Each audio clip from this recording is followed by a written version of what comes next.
Okay.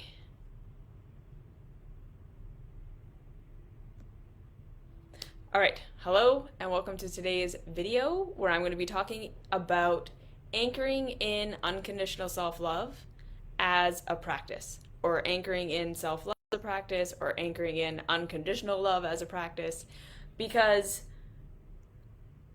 this is one of the things that I think the world doesn't teach us, right? We do not live in a world where most of us are going to experience unconditional love in the outside world. Most of us are not going to have an experience where we feel like there's someone or something alive on this planet that no matter what we do, no matter what we say, no matter what we experience, no matter what we go through, are there for us and loves us and approves of us no matter what. And this is one of what I think is the existential pains of being alive. Because we as human beings are always going to seek for love. And this, I think, is a biological thing, it's a psychological thing, it's an emotional thing. There are many, many, many, many reasons why human beings seem to have this deep desire to be seen by others, to be loved, to experience connection, to feel like we're being seen for who we really are and being loved for that. And again, right, like we can look at it in terms of evolution, and we can look at it in terms of our childhoods and infancy and how we survived, and understanding that forever, for as long as we've existed as human beings, we've existed in communities and we've existed in groups, and it's been very important that we were included and that we were loved and that we were accepted, so that we weren't kicked out of the group, we weren't kicked out of the tribe, and therefore we got to participate in survival. Because for as long as human beings have been alive, we haven't been able to survive on our own, or there have been a few of us who have tried, and it's really, really difficult, and it's really, really challenging. And so again, there's the programming that we all got from age 0 to 7, where we learned that we weren't able to meet our own needs. We weren't able to be there for our own selves in a way that we could understand what we wanted and what we needed. We could understand how to get what we wanted and what we needed, and we had the tools to be able to actually do that. We required external love of our caregivers to keep us alive. We required the external love of our caregivers to keep us alive.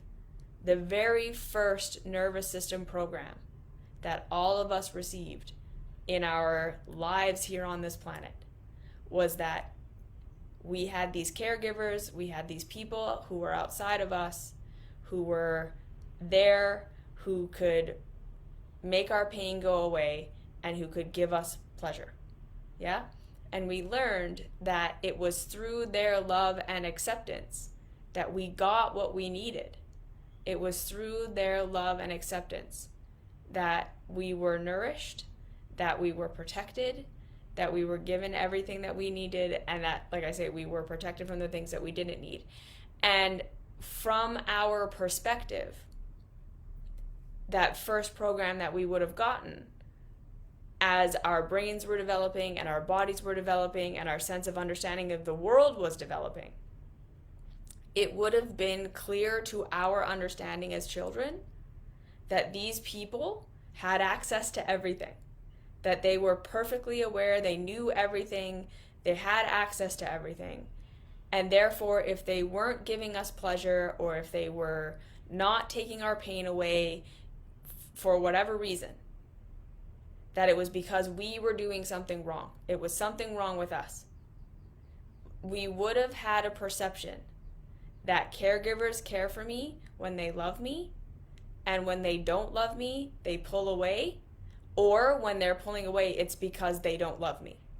So this idea that love and getting what we need and being safe are one and the same thing, like I said, was basically our first program. It was basically the first thing that we learned about how reality works. I make sound, I do these things, caregivers take care of me. When they don't, it's because I'm not making the right sounds or I'm not doing the right things. The only autonomy we had was our own behavior.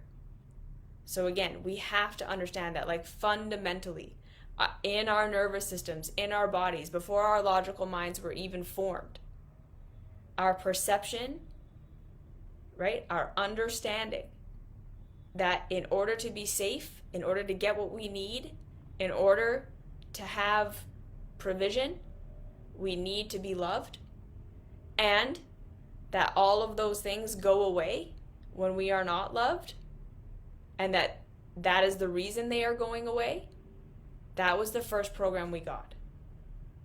And I talk about this in basically every single one of my videos because I feel like it is such a profound thing to understand when we're looking at our own behavior and why we do what we do and why we struggle with the things we struggle with and why we seem to self-sabotage and we lack clarity on what we want and why we are addicted and why we scapegoat and why we do all of these things.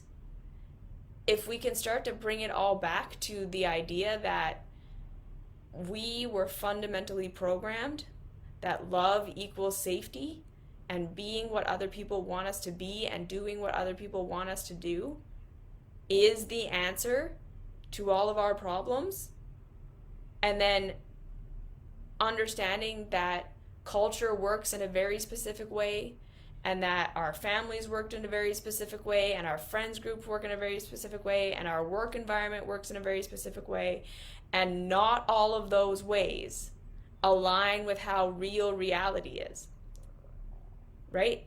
But we aren't looking for what real reality is.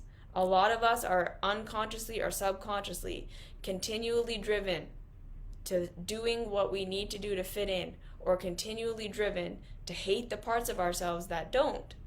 And we can't get into a state where we're like, okay, this might just be the way that I am.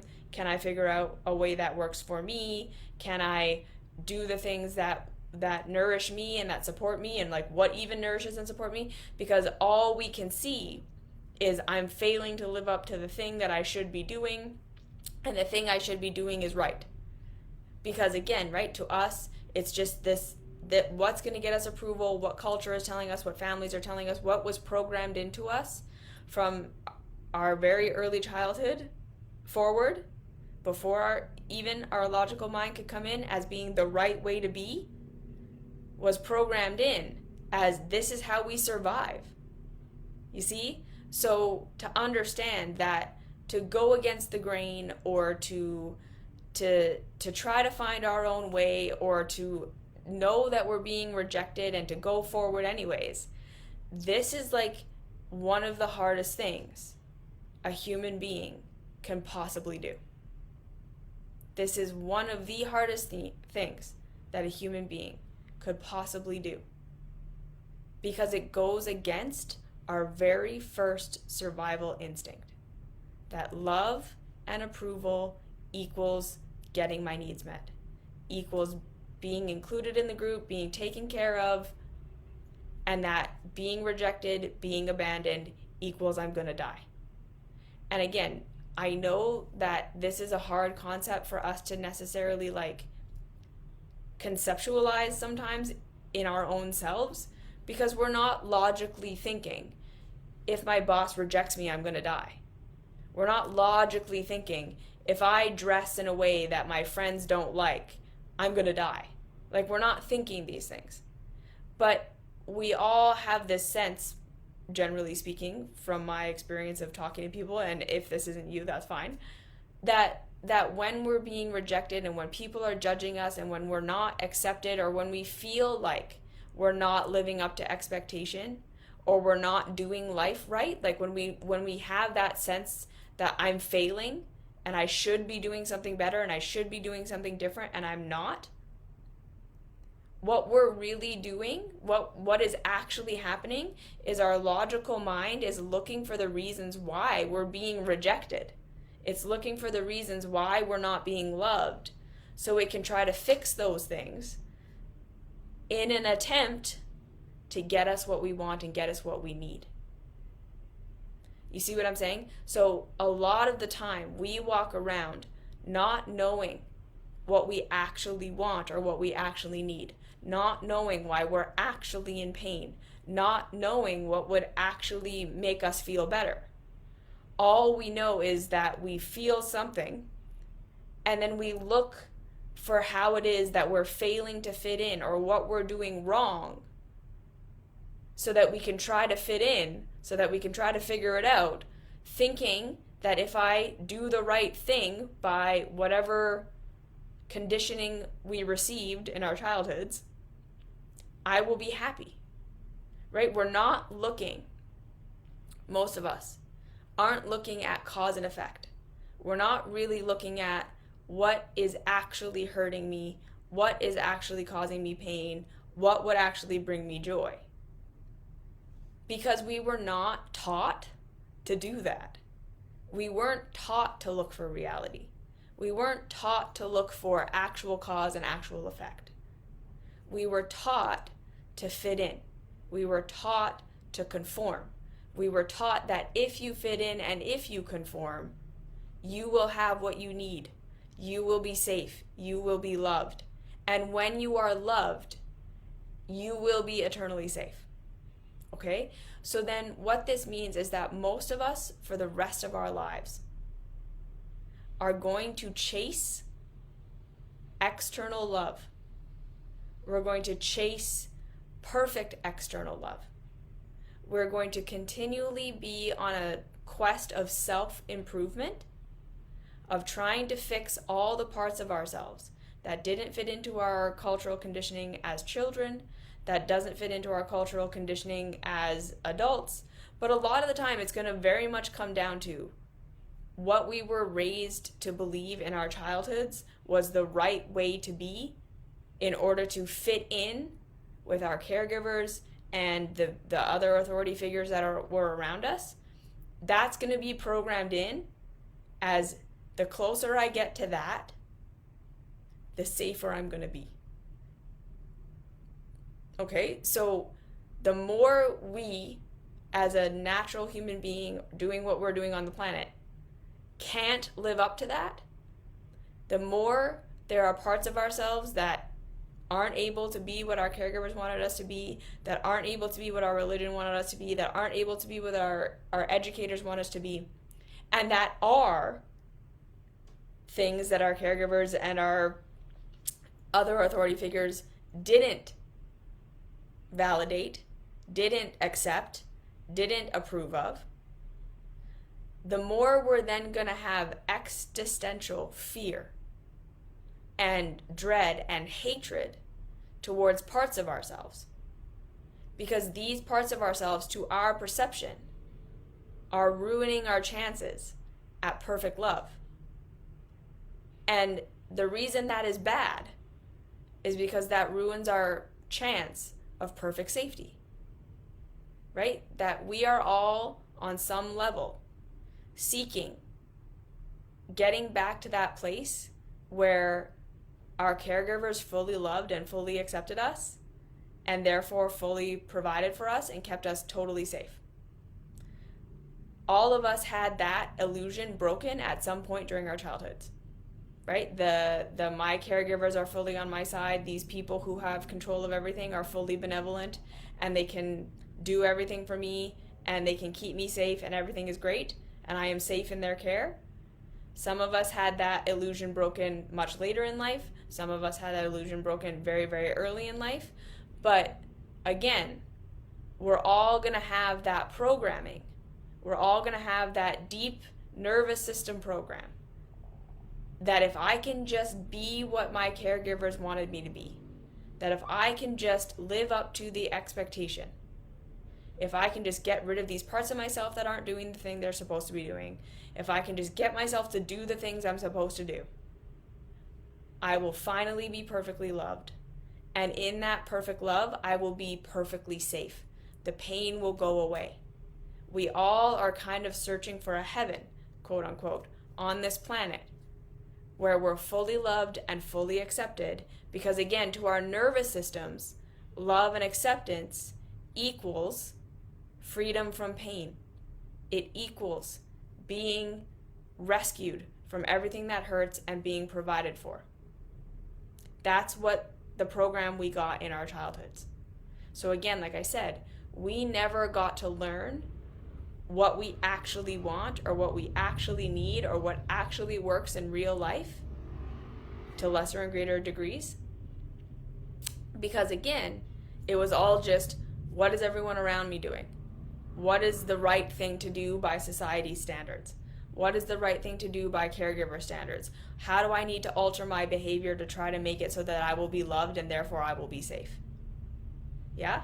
So again, a lot of us really seek for our entire lives an unconditional, perfect love, and we seek it in our romantic relationships, in our friendships, we seek it in bosses, in coworkers. We're constantly either trying to find the person who's going to love us properly, or we're trying to turn ourselves into whomever the people around us are going to approve of most. And usually, again, the people around us mirror the ways of being and the conditioning and the this is how to be a good person that our caregivers and our family of origins and our culture of origin had. A lot of us find that we're constantly attracted to people who are just like our caregivers, right? Like there's that cliche that like everyone marries their, or you know, dates or gets together with someone who's just like one of their two parents. And again, we do that because to our nervous systems, that's familiar. That's familiarity. We know how to behave. We know what the expectation is, and we have developed these behavior patterns within those relationship dynamics of getting our needs met in covert and overt ways, even when we don't really understand what we want or what we need. We've learned how to try to be these people that these kind of people want us to be. And in exchange for that, they give us love, they give us attention, they give us safety, security, whatever it is. And then we're constantly in this dance of trying to be what the people around us want us to be. And what they want us to be is very similar to what our caregivers wanted us to be. Because again, to our nervous systems, that reads familiarity. I know how to do that. We don't actually want to be in relationship with people who have a different way of being and a different way of seeing things and a different set of values than our families of origin, because that would be unfamiliar to us. We don't know how to behave in that world. We don't know how to conform. We don't know what the expectations are. That's really challenging for our nervous systems. So even when the patterns and the programs that we got, yes, someone is saying, when I discovered this pattern, I didn't want to connect deeper to anyone anymore. And I think that sometimes that's really important, that we take a break from connecting with others so that we can connect with ourselves and so that we can connect with reality. Like, I really, really, really think that literally every allegory of a person who's going on an awakening journey, quote unquote, like a hero's journey, a self-discovery journey, whatever, there's always the period of time where they walk through the wilderness alone. There's always the period of time in every one of these stories where they walk by themselves, where they get rid of all the people they used to know, they leave their family, they leave their friends, and they don't make new connections. They just go out and they connect with reality for how reality is.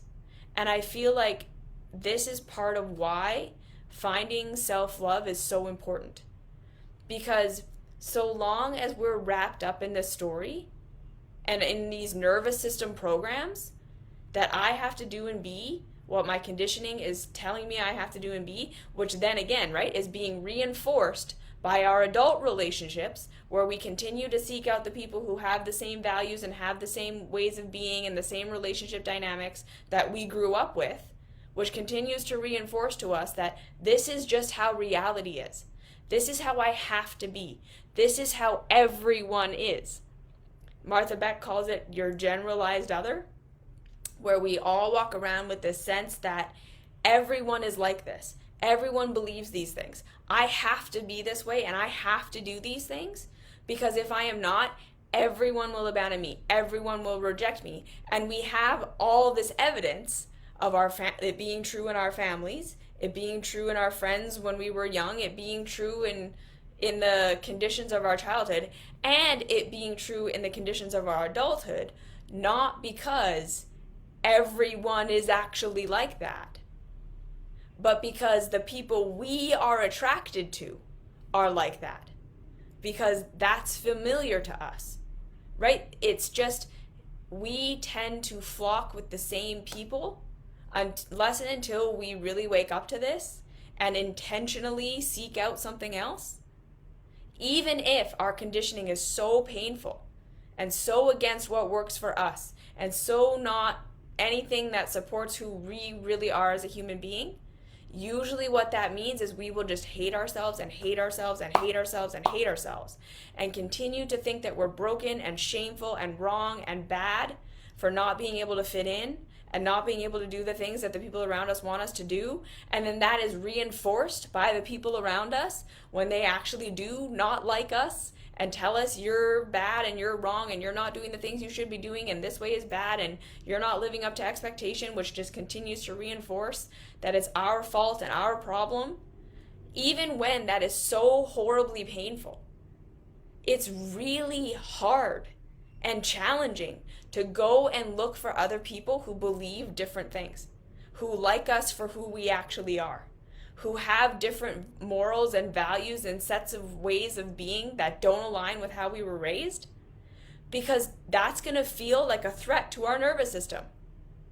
To go to something that aligns with who we actually are and even how reality actually is better than what we were raised with, at first is gonna feel worse to our bodies, because it's gonna feel like unfamiliar.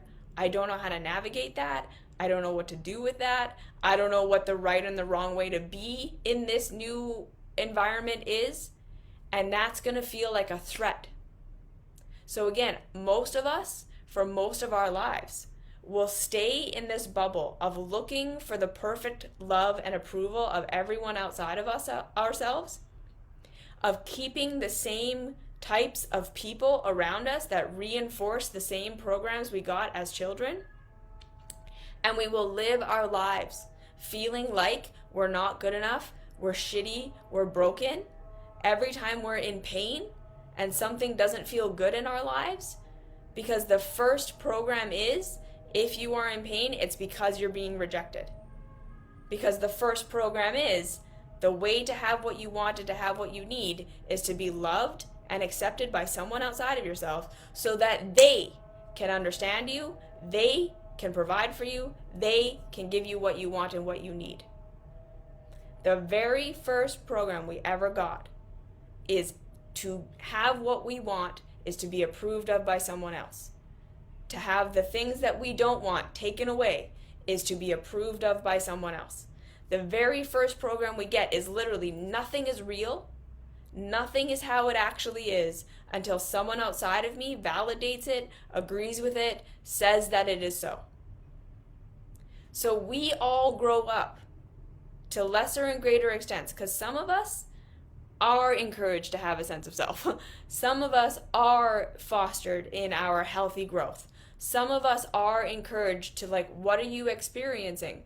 We're validated in our experience. We're told that the way that we're seeing things is correct.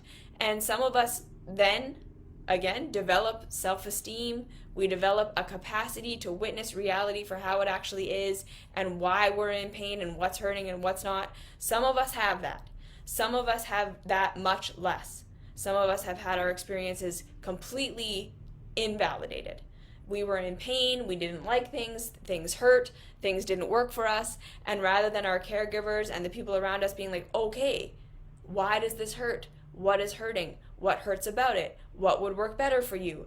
All of these healthy things, we get told, no, it's wrong that you're hurting. This shouldn't hurt. You should be fine. This should work. There's something wrong with you that it doesn't. You see? So the degree to which we were indoctrinated that if we're in pain, again, it's not because the system is wrong. It's not because the way we're doing things is wrong. It's not because this just doesn't work for you. It's not just because this isn't the only way to live and there are different values and different ways of doing things and we can find those things for you. It's not any of those things. It's you're in pain because you're failing to live up to societal expectation. Right? And then why do we have that societal expectation? That comes from everyone wanting to agree that if we do these things and if we live these right ways, we will have permanent pleasure. Right?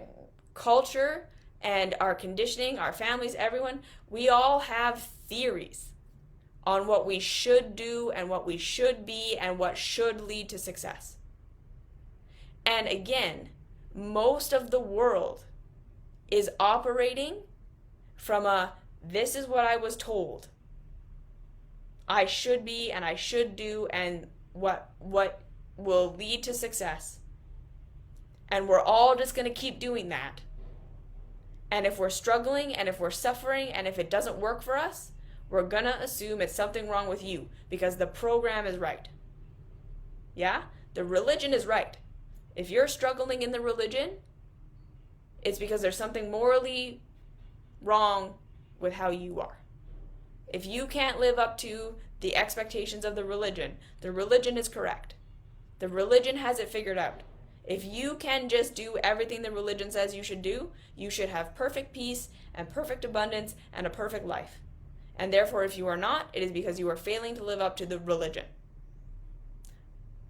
We're born into certain socioeconomic situations.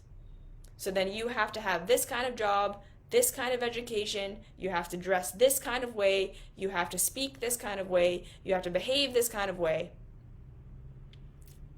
And the degree to which you can't, the degree to which that hurts, the degree to which you suffer or struggle in that is your fault. It's your failing. There's something wrong with you. Because the system, how we're supposed to dress, the jobs we're supposed to have, the things we're supposed to do, is right. There's something wrong with you if you are not having success. Education systems, government systems, all of the conditioning that we're given, all of the trending, this is what you need to do to be popular, this is what you need to do to be healthy even, like health trends. Are you following the program properly? Are you doing what the magical doctor says to do perfectly? And if you are and you're not getting results, you must be failing. You must be doing it wrong. We're constantly seeking. Yes? Constantly seeking the person who has the right rule book. We're constantly looking for the right conditioning. And we're constantly trained over and over and over again to deny our own experience, to deny our own realities, and to say, if I am in pain, it's because I'm failing the program, rather than ever questioning the program failing us. And then it's extra confusing when sometimes certain programs work for certain people and don't work for others. We always use that as a, well, if it works for him, he's happy, he's successful, so what's wrong with you? Right? The religion's working fine for these 10 people, so it must be you that's broken. You see what I'm saying? We are invalidated in our experience. And over and over and over and over again, we are indoctrinated into the idea that if we can just fit in, if we can just live up to the program, that is when we will have the perfect safety, the perfect provision, the freedom from pain we want. And like I say, this is usually an unconscious thing. We're not sitting there saying, I'm looking for perfect love and safety, and if I just do what my parents wanted me to do, I will have it. Rather, we're trying really hard to be what our parents wanted us to be, and every time we fail at it, we drink, we cope, we numb, and then we think, what's wrong with me that I'm coping and numbing and self-sabotaging? We try to accept and love and bring to the forefront parts of ourselves that were rejected, and every time we do, we have some sort of panic in our lives. We cause a ruckus, and we don't know why we did that. We are doing the best we can, like I say, to live up to expectation. And then we're in pain and we don't know why. Our bodies hurt. We have chronic anxiety, chronic depression, and we keep thinking there's something wrong with me. If I could just fix this depression or fix this anxiety. And again, I'm not saying that every case of depression or anxiety or mental health issue is because you're not doing life right. There are absolutely chemical imbalances. There are absolutely things where we just need medical intervention. Sometimes we're in pain because the life we're trying to live isn't working for us. But we've been gaslit and we've been denied in our experience so long that all we can think is there must be something wrong with me. I must be doing something wrong. And then, like I say, the bigger thing of this is that we get to a place where we're trying to implement self-love, where we're trying to get on our own side. We're trying to have compassion for ourselves. We're trying to understand what we actually want and what we actually need. We're doing our best to try to get on this path where we're no longer invalidating our own experience, where we're no longer blaming and shaming ourselves. But our own love doesn't feel like anything. Our own validation doesn't feel like anything. Like, we can look around and say, I'm doing great in this area of my life. I'm having success in this. I'm doing an awesome job here. These things have improved. But unless and until we get some sort of external validation from the people who matter to us, so it doesn't matter if it's the people on the internet, it doesn't matter if it's your new friends who are part of this new community, right? If we don't get the validation from the old people, like literally our caregivers don't approve of us, we don't get the validation from the church, we don't get the validation from these people, it doesn't feel like it's doing anything. It could be that we have massively improved our life, and it's like on every level we can measurably say life is better now. But it still feels completely hollow when we say good job, right? Because we're not getting the approval we wanted from the people that we were trained in our bodies have to approve of us in order for us to be safe. So we're literally living in a reality where, say, we've made all these improvements and life is actually verifiably better, and we don't feel like it is because we're not getting love and approval. Like, it's so deep in our nervous systems that even when we are actually getting what we want and what we need in real reality, in a way we never have before, we can actually feel worse than when less of our needs were being met, but we were being approved of. Isn't that trippy? Like, our nervous systems can literally like override real reality to the point where we don't feel like we're safe or okay, when in real reality we're safer and more okay than we've ever been because we're not being loved and approved of. Because like I say, that sense that I am being loved is so fundamental to our sense of feeling safe that when that is not there, it can feel like literally nothing matters. When we don't have that sense of I am loved and I am approved of, it can actually override reality being better on every level. And vice versa. When we are getting love and approval for things that are harmful, for working jobs that don't work for us, for being in positions that feel terrible to us in real life, for doing things that actually hurt in real life, it can feel great. It can feel amazing. We can feel like life is exactly how it should be.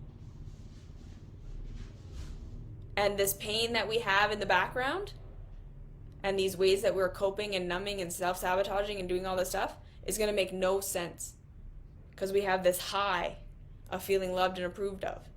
We're getting this hit of consensus reality approval, which is reading to our nervous systems, I'm going to be safe. I'm going to get my needs met. Everything's going to be fine. So even when, in objective reality, that's not true, it can feel true. Right? And so this is why coming into this path of self-love so often requires that we go through a period of isolation, that we go through a period of learning how to connect with real reality for the first time. And now I'm going to get into philosophies and just my belief of things, because I can't prove that anything I'm about to say is actually true, because I don't know that we can prove anything that I'm about to say to be true or false. Okay? When we start to go on a path where we say, okay, look, I'm really getting real about the idea that the way that I was raised and the family of origin and all of these things doesn't work for me.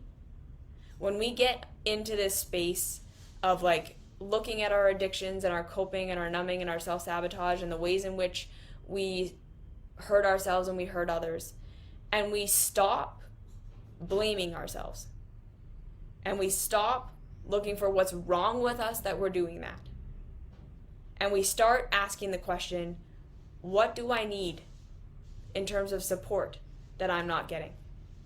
What do I need in terms of lifestyle that this way of life isn't doing for me?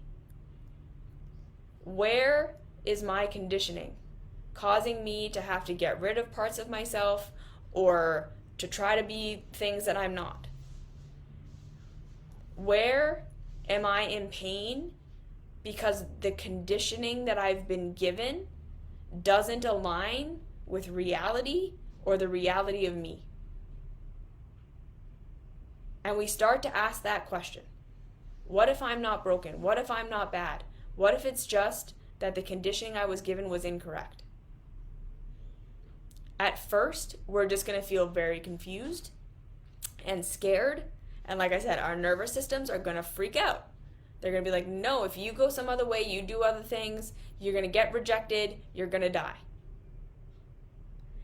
And from my own personal experience, all I can say is a lot of the time, in order to get to a place where we start to really understand what we want and what we need and what actually works for us and what about the old way isn't working, where we can actually start to see reality versus this is just what everyone approves of, so this is what I should be doing and this is what should give good results, is we have to actually face being alone, being rejected. And we have to experience in real reality our capacity to be there for ourselves. So much of the time, this self-love work that we do doesn't happen in meditation or in our quiet time or in our journaling. Like, that stuff is all really important and really good. When we're asking ourselves what we need, when we're trying to get on our own sides, when we're being our own best friend, when we're relearning how to show up for ourselves when we're in pain with compassion and curiosity instead of what's wrong with me and how do I fix myself, that's all very important. So I don't want to pretend that that's not a huge part of this journey, because it is. But the second part of it, the part where we get to a place where our own love actually starts to feel like something, and where we can start to have nervous system regulation even when we are going way outside the conditioning of our origins, when we can start to trust our own sense of guidance, and that we can figure it out, and that we can trust ourselves, and that, like I say, that like my own love of like, I'm going to be here for you, I'm going to help you, I'm not going to abandon you, I love you no matter what, feels like something, we have to actually practice it. We have to see ourselves through periods where people fully do reject us. And we face that worst fear of people saying, I don't like you, I don't like how you are, I don't approve of you, I don't think you should be doing this, I don't believe in you, you're gonna ruin your life, you're making mistakes. And we go ahead anyways, and we see ourselves through it. And what I was gonna say about the philosophy part of it is, this is where I think a lot of people who consider themselves to be mystics and to be mystical are getting that. When you can start to transcend, I think is the word I'm going to use, the program of you must fit in to be safe. The way to get your needs met is to be what everyone around you wants you to be. When you can start to transcend that program, and you start to look for, no, what are my actual needs? What do I actually want? What hurts about this way of being that everyone thinks is the right way to be? What works about it? What is my actual felt, lived experience? What are the steps I can take towards things that feel incrementally better and away from things that feel worse? When we start to have to interact with real reality, actual cause and effect, instead of looking for someone to tell us the answer, someone to tell us the rules, instead of looking for the rule book, instead of constantly looking for how am I failing to live up to expectation and that's why I'm in pain, and we start to say, no, why am I actually in pain? Would living up to expectation actually help take the pain away? And if yes, why? Because it's not because people approved of me that pain went away. It's because it happened to be that living up to expectation also met the need that I had. Do you see what I'm saying? And it's not because I'm rejected that I'm in pain. If I am in pain and being rejected, it could be that just my nervous system is programmed that I'm going to die when I'm not. And sometimes it could just be that what society views as good actually is good in real reality. So to say it a little bit clearer, right? When you're hungry and you eat bread and then you feel better because you ate, it wasn't because you were hungry, someone loved you, right? So if you're hungry and someone comes and says, I love you unconditionally, I'm going to be here for you forever, no problem, you are the best, but they don't give you bread, it doesn't solve your hunger. You feel good that someone loves you, but it didn't meet your need. If someone comes to you and says, oh, you're hungry, I love you, here's some bread, it can seem like I was approved of and that is why the pain went away. When in real reality, someone could have come up to you and said, I fucking hate you, you're the worst, you're a piece of shit, I'll never love you, here's some bread, and the pain would have gone away. Because in real reality, it wasn't the acceptance or the rejection that was actually influencing your pain. The pain was the lack of bread. And so, again, it's one of these things that seems so logical and straightforward when we talk about it. But when we live it in real reality, it tends to feel really, really like magical almost. When we start to say, what do I actually want and what do I actually need and how do I meet those wants and needs in real reality? When we start to separate the idea that it is finding community and it is fitting in and it is being what everyone wants me to be, that's going to equal me having what I want.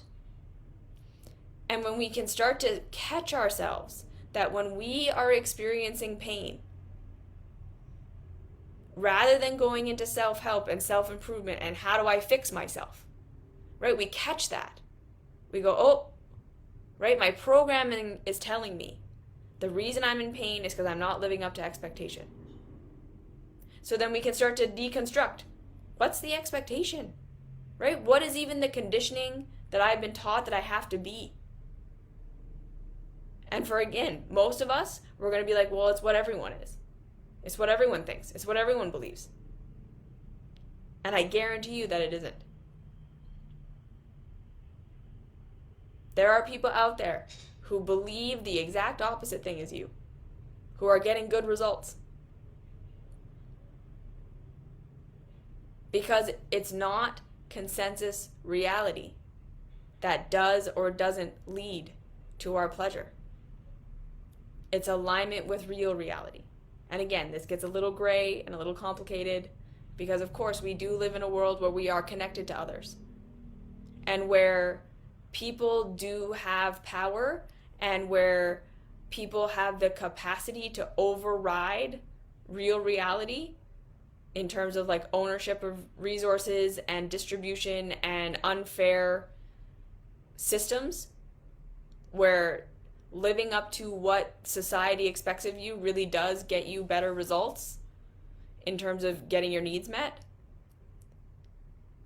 But even that, if we can start to see that that's what's happening, that it's not that you actually have to do or be these things in real reality to get your needs met, it's that you have to play a game to get your needs met because people have power, you can start to again see the system isn't because of you. The reason that you weren't getting your needs met before had nothing to do with you not being worthy or valuable or lovable or good. It was just a stupid system that is made up that doesn't value human life for how human life actually is. It was never you failing. It was never you sucking.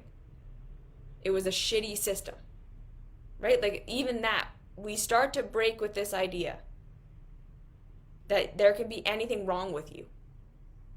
And you start to say, okay, if there's nothing wrong with me, what do I need? What am I not getting? Where can I allow myself to be rejected? Where can I allow myself to not be understood? Where can I go my own way and be on my own side and validate my own experience where other people aren't and don't? And start to anchor in what's actually happening in real reality.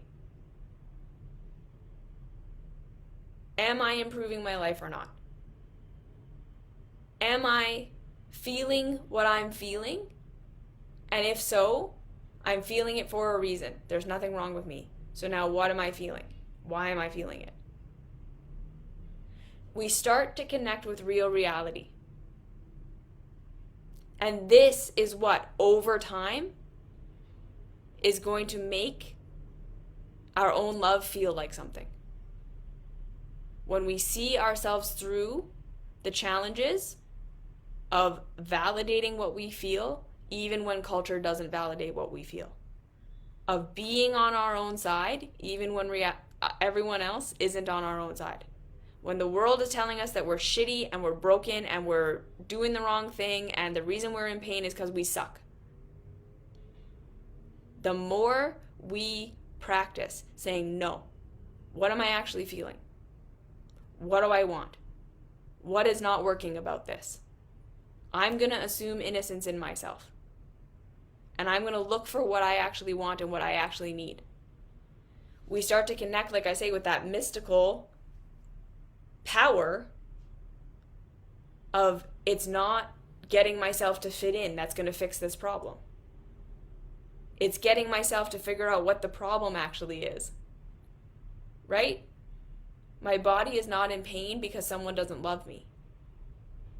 My body is in pain because I have a nutritional deficiency. Or my job doesn't work for me. Or whatever it is. And no amount of acceptance is going to take that pain away. And no amount of rejection is going to make that pain come back if I change to something that works better. When we start to be able to say, I'm going to look for real reality. I'm going to look for real reality. I'm going to get on my own side. I'm going to validate what I actually feel. And I'm going to explore it. I'm going to evaluate what is actually working and what is not working. I'm going to start to trust that I can figure it out. And I'm going to go for it, and I'm going to fail, and I'm going to get it wrong, and I'm not going to know what I'm doing, and people are going to judge me, and they're going to doubt me, and that is going to happen. And I'm going to go forward anyways. I'm going to keep looking for what's real. This is how we anchor in our own love feeling like something. We have to actually practice being on our own side when it's hard. We have to actually practice being on our own side when it's hard. When everyone else is telling us that we can't. When everyone else is telling us that we are wrong. We shouldn't feel that way. This should be working. If you're addicted or coping or numbing or scapegoating, it's because there's something wrong with you. And we say no.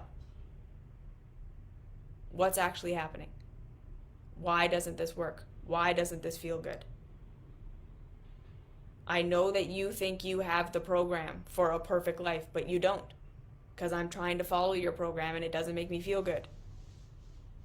And there's no denying that.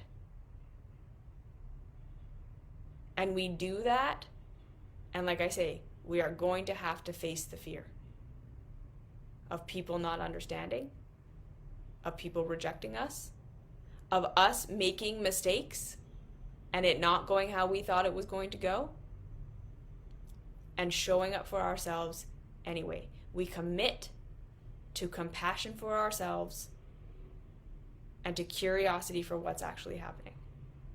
And it's going to be hard, and it's going to be confusing, and we're going to have to be alone sometimes.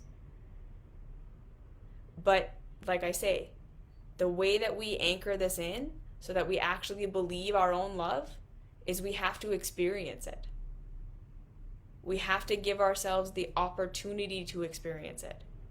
We have to give ourselves the opportunity to make changes and to do things, and for it to not feel like anything at first, because we are not getting the love and approval of the people we wanted the love and approval from, and we have to let ourselves grieve that.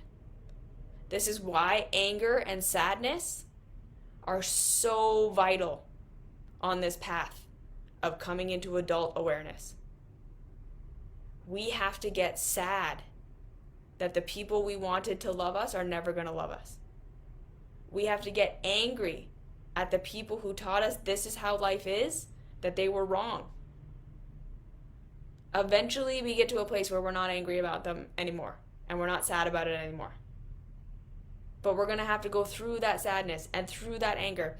And again, through the existential crisis of realizing what we were taught wasn't true.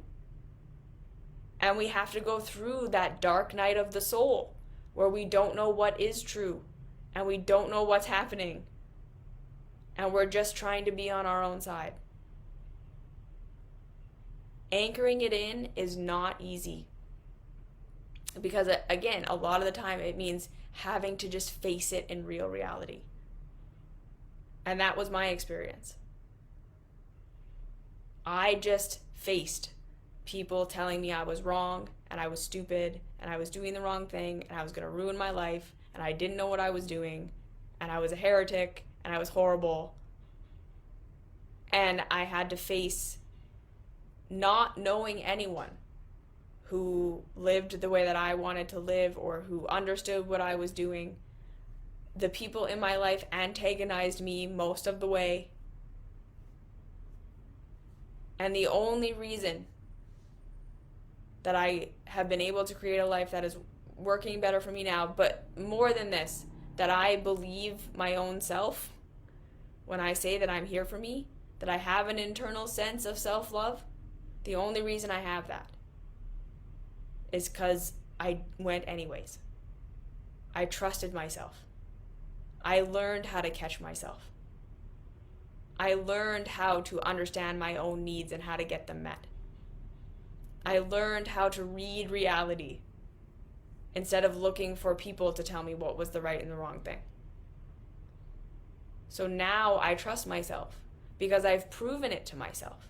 Now my own love feels like something because I've proven to myself that I will be here for me when I'm in pain and when I don't know what's happening. And that just came with practice. So my take-home message here is that we have to practice. It's not going to feel real at first. It's not going to feel good to go on your own at first. We are going to have to face the fear of not being loved and understood and supported and approved of, where we don't know what reality actually is because all we can see is our conditioning. Where connecting with people who have different conditioning than us doesn't actually even feel better because it's just weird and scary. We have to go through it. And we say to ourselves, I'm here for you. I assume innocence in you. I'm gonna keep showing up with compassion and curiosity. As bad as I think I am, as wrong as I think I am, we take it off the table. That we blame and shame ourselves and assume that we're bad and broken. And we continue to return to, what do I need? Why does it hurt? What do I need? Compassion and curiosity. This is not my fault. And the more we practice, the more it becomes real. That's why, again, right, in my mystery school, there's a million lessons. Because it's repetition. It's repetition that does this. It's little step, support yourself, do it a little bit more, do it a little bit more, over and over and over again, until it becomes real. You practice until it becomes real. You do it until it becomes real. And then you keep doing it because it's real now. And then you, like I say, you become the kind of person who looks for actual cause and effect. And you seem like a magical, mystical person. Because everyone else is trapped in doing what everyone else is doing. And therefore just more and more mess. And you become the kind of person who's like, I have a stomachache because I need bread. And everyone else is like, we're not doing the right TikTok dance.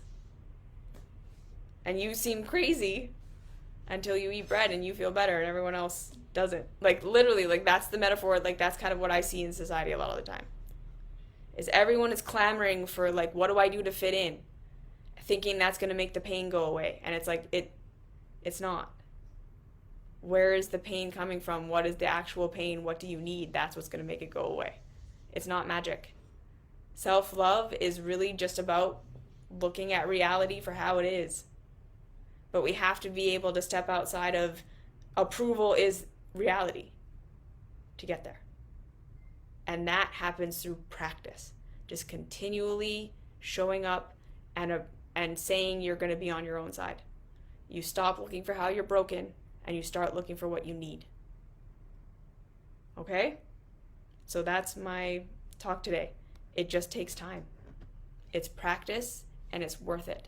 And like I say, it's going to take a lot of us, dark nights of the soul, not being connected, having to go by ourselves for a while, being antagonized and doing it anyways, having things not go how you thought they were going to go and not giving up on yourself, continuing to look for solutions, right? We have to build that self-esteem muscle, but it can be built. So I just don't give up. Keep building it. It is worth it. Okay? Okay. So if you have any questions, comments, concerns, leave them down below. Join the Mystery School if you love this content. And other than that, I'll see you the next time I see you.